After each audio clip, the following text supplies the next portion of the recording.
Hi friends, ఈరోజు మన ఈరాజ్ సింగ్ గారి ఆదేశాల మేరకు ఈరోజు మనం ఈరాజ్ సింగ్ గారి పొలంలోకి రావడం జరిగింది.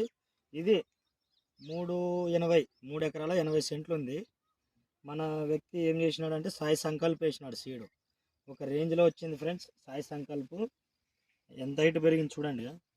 నడలు ఎత్తు పెరిగింది, చెట్టు గిట్టు పంగ బాగుంది. సూపర్, మొత్తానికైతే సూపర్. మొన్న 2 రోజులు వర్షం భారీగా వచ్చింది. అందువల్ల చెట్లు చాలా పచ్చగా అయిపోయినాయి. ఇంతకుముందు ఒక 2 వారాలు, దాదాపుగా 2 వారాలు వర్షమే లేదు మా విలేజ్కి. అప్పుడు చెట్లు జోలిగేసిండు, ఇట్లా ఆకలి అనేది ఇట్లా ముదిరికొని పోయిండే. వరుణదేవుడు మాకు కరుణించినాడు. Thanks God, thanks. వర్షానికి మేము మా యొక్క ఎన్నిసార్లు మొక్కినా తప్పే వరుణదేవునికి. ఆయన కరుణించినందుకు మేము ఆయనకు ఇంకా ఏం చేయలేం, మొక్కడం తప్ప. Thanks for watching.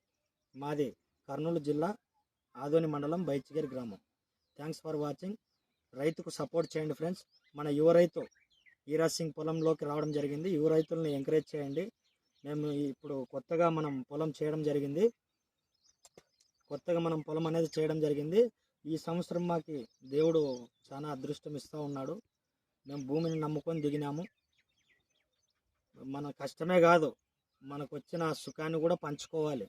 ఓన్లీ కష్టాలు ఒకటే పెట్టకూడదు, మన సుఖాలను కూడా పంచుకోవాలి. అందుకే మన పొలం బాగున్నందుకు వీడియో చేసి పెడతా ఉన్నాము. Thank you friends. Thanks for watching.